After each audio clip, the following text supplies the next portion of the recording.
आज हम हमारा नेक्स्ट टॉपिक जो है वो डिस्कस करेंगे, जिसके अंदर हम फ्रिक्शन पढ़ेंगे बेटा। तो फ्रिक्शन के बारे में डिस्कस करते हैं बेटा। फ्रिक्शन आपके पीएमसी के सिलेबस के अंदर मौजूद नहीं है, लेकिन जो रिसेंट डेवलपमेंट है, जैसे कल से न्यूज आ रही है कि शायद हमारे जो मिनिस्टर हैं हेल्थ के, तो उसने ऐसी कोई भी बात की है कि जो 7 जून को इजलास हो रहा है कौमी असेंबली का, उसके अंदर रिस्टोरेशन ऑफ पीएमसी जो पीएमडीसी को रिस्टोरेशन का बिल आएगा। तो अगर ऐसा कोई बिल आता है तो जाहिर सी बात है कि ये बिल पास हो जाएगा। अभी नेशनल असेंबली के अंदर मेजॉरिटी है पीपल्स पार्टी और कोलिशन गवर्नमेंट की, तो वहां से ये बिल पास हो जाएगा। और ये बिल पास होने के बाद ये मुख्तलिफ प्रोसेस से गुजरता हुआ मोस्ट प्रोबेबली 1-1.5 महीने के अंदर कानून बन जाएगा। और जब ये कानून बन जाएगा तो फिर इसका जो है वो बड़ा इम्कान है कि प्रोविंस जो है वो इस बार टेस्ट ले।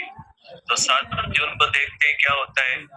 तो इसके पेश नजर बेहतर ये है कि हम जो भी चैप्टर्स पढ़ रहे हैं वो पूरे पढ़े, क्योंकि अगर सूबे लेते हैं तो सूबाई गवर्नमेंट का पहले ये तरीका रहा है कि पूरे बुक्स में से टेस्ट होती थी, उसमें कोई सिलेबस नहीं था, कोई चैप्टर एक्सक्लूडेड नहीं था, कोई टॉपिक एक्सक्लूडेड नहीं था, पूरे बुक्स में से ये टेस्ट आपकी होगी अगर प्रोविंशियल होती है। देखते हैं क्या होता है, वो तो वक्त बताएगा, लेकिन हमें अपने हिसाब से जो है वो अपनी तैयारी करनी चाहिए।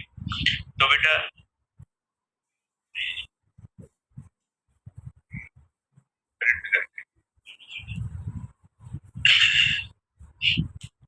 तो देखिए बेटा, इसके बारे में हम ये करेंगे कि जो है वो आज फ्रिक्शन पढ़ते हैं, जो भी टॉपिक्स हैं। जैसे वैसे भी हम तो पूरे चैप्टर्स पढ़ रहे हैं, इंटर भी हमने तकरीबन पूरा ही पढ़ा है।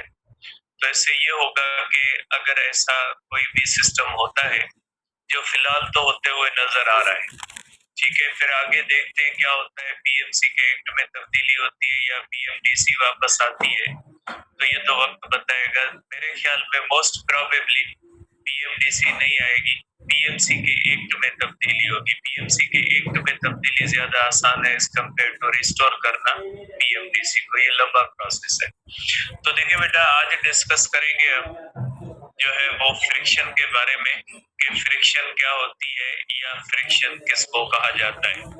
देखिए बेटा, फ्रिक्शन के बारे में आप कहोगे कि फ्रिक्शन का मतलब होता है बेटा,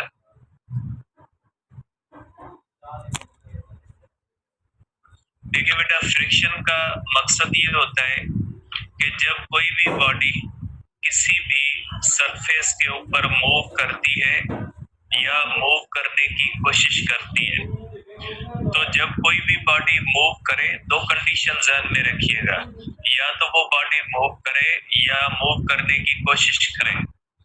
अगर कोई भी बॉडी मूव करती है या मूव करने की कोशिश करती है, तो उसके मूव करने को या मूव करने की कोशिश को एक अपोजिशन आती है, उसको कहा जाता है फ्रिक्शन। ठीक है, इसमें दो कंडीशंस आती है, या तो बॉडी मूव करती है या तो बॉडी मूव करने की कोशिश करती है। तो आप इसके बारे में क्या कहोगे बेटा, कि when body moves or tends to move, then opposition is produced।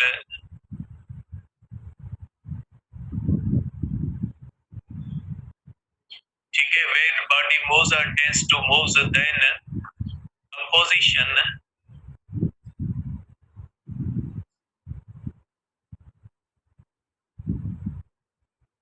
opposition to motion is called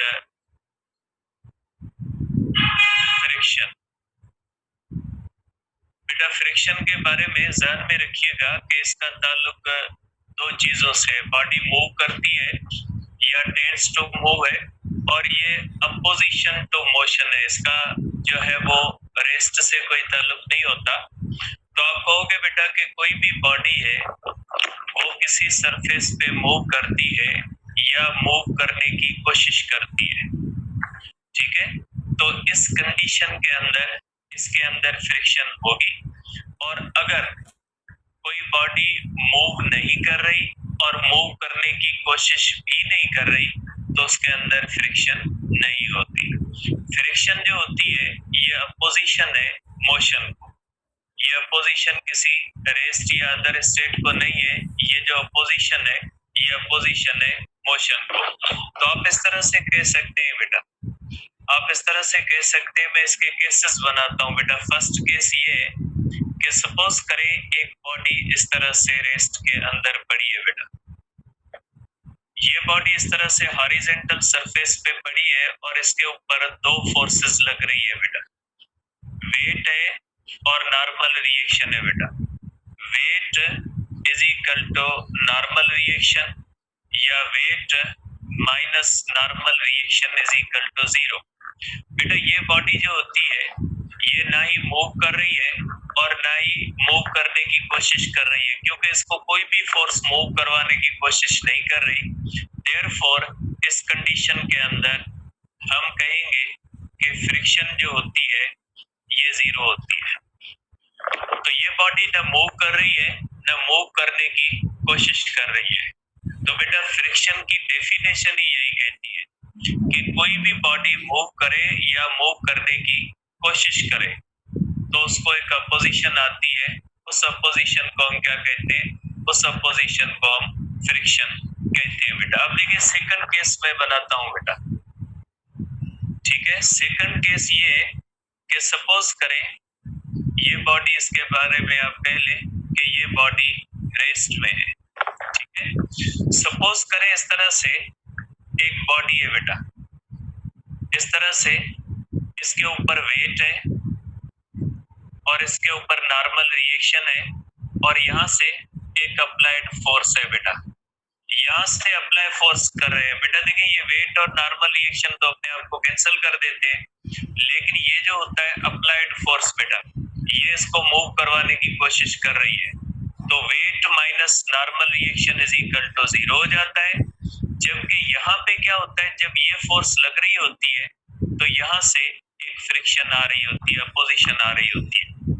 अगर इसके अंदर भी ये बॉडी अगर रेस्ट में है, सपोज करें ये बॉडी भी रेस्ट में है, देन इस कंडीशन के अंदर आप कहोगे कि फ्रिक्शन इज प्रेजेंट बेटा। फ्रिक्शन उसी सूरत में प्रेजेंट होगी जब कोई फोर्स किसी बॉडी को मूव करवाने की कोशिश कर रही है, फिर भी वो बॉडी रेस्ट में है तो फ्रिक्शन होगी। लेकिन अगर कोई भी बॉडी रेस्ट में है और उसको कोई भी फोर्स मूव करवाने की कोशिश ही नहीं कर रही तो आप ये नहीं कहोगे कि उस बॉडी के अंदर फ्रिक्शन है। तो बेटा कोई भी बॉडी जब रेस्ट में होती है तो उसके अंदर फ्रिक्शन हो भी सकती है और नहीं भी हो सकती। किसी भी बॉडी के अंदर, रेस्ट वाली बॉडी के अंदर अगर वो हॉरिजॉन्टल सरफेस पे, ये दो बेटा ये दोनों केसेस जो है ये हॉरिजॉन्टल सरफेस के, ये body is placed on horizontal surface बेटा, ये दोनों जो है ये हॉरिजॉन्टल सरफेस के केसेस है। इन दोनों के अंदर आप देखें ये बॉडी रेस्ट में है, इसको फ्रिक्शन नहीं, क्योंकि इसको कोई फोर्स मूव करवा ही नहीं रही है, जबकि इसको अप्लाइड फोर्स मूव करवाने की कोशिश कर रही है लेकिन ये फिर भी मूव नहीं कर रही। जैसे फॉर एग्जांपल आप इसको इस तरह से देखिए बेटा कि ये हमारे पास बेटा एक बुक है, सपोज करें ये बुक मेरे हाथ पे और मेरा हाथ हॉरिजॉन्टल सरफेस पे, हॉरिजॉन्टल सरफेस कंसीडर कर ले। अब ये बुक रेस्ट में है, इसके ऊपर दो फोर्सेस लग रही, वेट डाउनवर्ड है, नॉर्मल रिएक्शन अपवर्ड है, दोनों एक दूसरे को कैंसिल कर रहे हैं और ये जो बुक है ना ये मूव करने की कोशिश ही नहीं कर रहा, क्योंकि इसको कोई फोर्स मूव करवाने की कोशिश ही नहीं कर रही। क्योंकि आपने फोर्स की डेफिनेशन पढ़ी है कि अनबैलेंस्ड फोर्स वो चीज होती है जो किसी बॉडी को मूव करवाती है, मूव करवाने की कोशिश करती है। इसके ऊपर नेट फोर्स जीरो है, इसका मकसद है कोई फोर्स इसको मूव करवाने की कोशिश नहीं कर रही। लेकिन अब अगर मैं इसको यहाँ से फोर्स लगाऊं और फोर्स लगा के इसको मूव करवाने की कोशिश करूं, फिर भी ये मूव नहीं कर रही, तो फिर हम कहेंगे कि फ्रिक्शन है। ठीक है, अगर बॉडी मूव करने की कोशिश ही नहीं कर रही तो हम नहीं कहेंगे कि उस बॉडी के अंदर फ्रिक्शन होती है। तो आप इसके अंदर कहोगे कि ये हॉरिजॉन्टल सरफेस है। तीसरा, इसके अंदर आप ये कर सकते हैं कि ये इंक्लाइंड प्लेन का केस कर सकते हैं। ठीक है, अगर कोई भी बॉडी इस तरह से इंक्लाइंड प्लेन के ऊपर पड़ी है बेटा, ये इंक्लाइंड प्लेन है बेटा, अगर कोई भी बॉडी इस तरह से इंक्लाइंड प्लेन के ऊपर पड़ी है और ये बॉडी रेस्ट में है, सपोज करें ये बॉडी रेस्ट में है और ये इंक्लाइंड प्लेन है बेटा, ये इंक्लाइंड प्लेन है आपका पड़ा हुआ है। इंक्लाइंड प्लेन के ऊपर अगर बॉडी रेस्ट में है तो बेटा आपको पता है कि इंक्लाइंड प्लेन पे वेट के दो कंपोनेंट होते हैं, ये होता है W cos थीटा, ये होता है W sin थीटा बेटा, इस तरह से होता है। तो यहाँ पे बेटा W sin थीटा इसको मूव करवाने की कोशिश कर रहे हैं, फिर भी ये बॉडी रेस्ट में है बेटा। ठीक है, आप यहाँ पे ये नहीं कह सकते कि कोई अप्लाइड फोर्स नहीं, बेटा वेट का एक कंपोनेंट इसको नीचे लाने की कोशिश कर रहे हैं, फिर भी ये बॉडी नीचे नहीं आ रही, तो आप कहोगे यहाँ पे कि इसके अंदर रेस्ट में फ्रिक्शन प्रेजेंट होती है, फ्रिक्शन इज प्रेजेंट।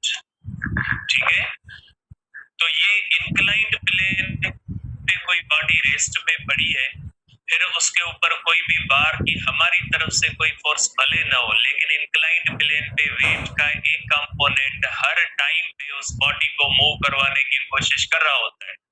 तो जो बॉडी इंक्लाइंड प्लेन पे होती है तो उस बॉडी के बारे में आप कहोगे कि उसके अंदर फ्रिक्शन है। इंक्लाइंड प्लेन पे हर रेस्ट वाली बॉडी के अंदर फ्रिक्शन होती है और हॉरिजॉन्टल सरफेस पे हर रेस्ट वाली बॉडी में फ्रिक्शन हो जरूरी नहीं है। हॉरिजॉन्टल सरफेस में अगर बॉडी रेस्ट में है तो फिर देखना होगा कि वो कौन सी फोर्सेस के एक्शन के अंडर में वो रेस्ट में है। तो हॉरिजॉन्टल सरफेस पे जो बॉडी पड़ी होती है उसके अंदर फ्रिक्शन हो भी सकती है और फ्रिक्शन नहीं भी हो सकती, दैट डिपेंड्स। लेकिन अगर कोई भी बॉडी इंक्लाइंड प्लेन पे पड़ी है तो इंक्लाइंड प्लेन पे हमेशा उसके अंदर जो होती है फ्रिक्शन होती है। ठीक है, शर्त ये कि वो इंक्लाइंड प्लेन स्मूथ ना हो। अगर वो फ्रिक्शन प्रोवाइड ही नहीं करता तो वो एक अलग बात है, लेकिन अगर वो फ्रिक्शन प्रोवाइड करता है तो फिर कोई भी बॉडी जब इंक्लाइंड प्लेन पे रेस्ट में होती है तो उसको फ्रिक्शन होती है। तो आप कहोगे बेटा कि फ्रिक्शन एक अपोजिशन है। ठीक है, फ्रिक्शन एक अपोजिशन है जो किसी भी बॉडी को फेस करनी पड़ती है जब वो बॉडी मूव करती है या मूव करने की कोशिश करती है। तो आप कहेंगे कि कोई भी बॉडी मूव करे या मूव करने की कोशिश करे, तो मूव करे या मूव करने की कोशिश करे, तो ये जो मूव करने या मूव करने की कोशिश को, ये जो अपोजिशन आती है, इस अपोजिशन को फ्रिक्शन कहा जाता है। ठीक है, तो ये होती है फ्रिक्शन। बेटा फ्रिक्शन के बारे में कहोगे, ठीक है, फ्रिक्शन जो होती है एक फोर्स है बेटा। Friction is a force which is always in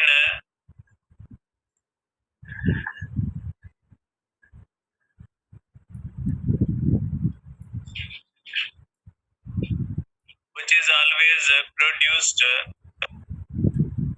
in opposite direction of motion बेटा। फ्रिक्शन फोर्स होती है और वो हमेशा बेटा ये जो है वो इसका डायरेक्शन मोशन से अपोजिट होता है बेटा। बॉडी इस तरह मूव करेगी, फ्रिक्शन इससे जो है वो अपोजिट डायरेक्शन में जो है वो पैदा होगी बेटा। ठीक है, और फ्रिक्शन जो होती है बेटा, friction is contact force beta. Friction is contact force beta. Friction is contact force and is always produced between two surfaces in contact beta. ये दो सरफेसेस जो कांटेक्ट में होते हैं उन दोनों सरफेसेस के दरमियान ये फ्रिक्शन पैदा होती है बेटा इस तरह से। अगर ये इस तरह से एक हमारे पास हॉरिजॉन्टल सरफेस है, इसके ऊपर एक ब्लॉक पड़ा है बेटा, ये ब्लॉक और हॉरिजॉन्टल सरफेस जहां पे एक दूसरे को टच कर रहे हैं बेटा, तो जहां पे ये टच कर रहे हैं बेटा यहाँ पे ये फ्रिक्शन पैदा होती है बेटा। और अगर बॉडी के ऊपर अप्लाइड फोर्स इस तरफ है, अगर बॉडी इस तरफ मूव करना शुरू करती है और ये जो होती है ये हमेशा अपोजिट डायरेक्शन में जो है वो पैदा होती है। और ये कहाँ पे पैदा होती है? जहाँ पे दो सरफेसेस एक दूसरे को टच कर रहे होते हैं। ठीक है, ये कांटेक्ट फोर्स है। जब तक दो सरफेसेस एक दूसरे को टच नहीं करेंगे तब तक फ्रिक्शन पैदा नहीं होगी। ये ग्रेविटी की तरह, इलेक्ट्रोस्टैटिक फोर्स की तरह या किसी और फोर्स की तरह नहीं होती कि जिसके अंदर आप ये समझे कि दो फोर्सेस एक दूसरे को बगैर टच करने के भी लग सकती है। तो ये ऐसी फोर्स नहीं है, ये कांटेक्ट फोर्स होती है। ये वो कांटेक्ट फोर्स है जो उन दोनों सरफेसेस के दरमियान पैदा होती है जो दो सरफेसेस एक दूसरे को टच करते हैं। ठीक है, तो आप इसको इस तरह से कह सकते हैं कि ये दो वो सरफेसेस होते हैं, ये वहां पे पैदा होती है जहां पे दो सरफेसेस एक दूसरे के साथ कांटेक्ट में आते हैं। जहां पे दो सरफेसेस एक दूसरे के साथ कांटेक्ट में आते हैं तो ये वहां पे पैदा होती है बेटा। और इसका काम होता है मोशन को अपोज करना, इसलिए ये हमेशा इसका डायरेक्शन जो होता है वो मोशन से अपोजिट डायरेक्शन होता है बेटा। और आप ये भी कह सकते हैं कि friction is always friction is always parallel to the friction is produced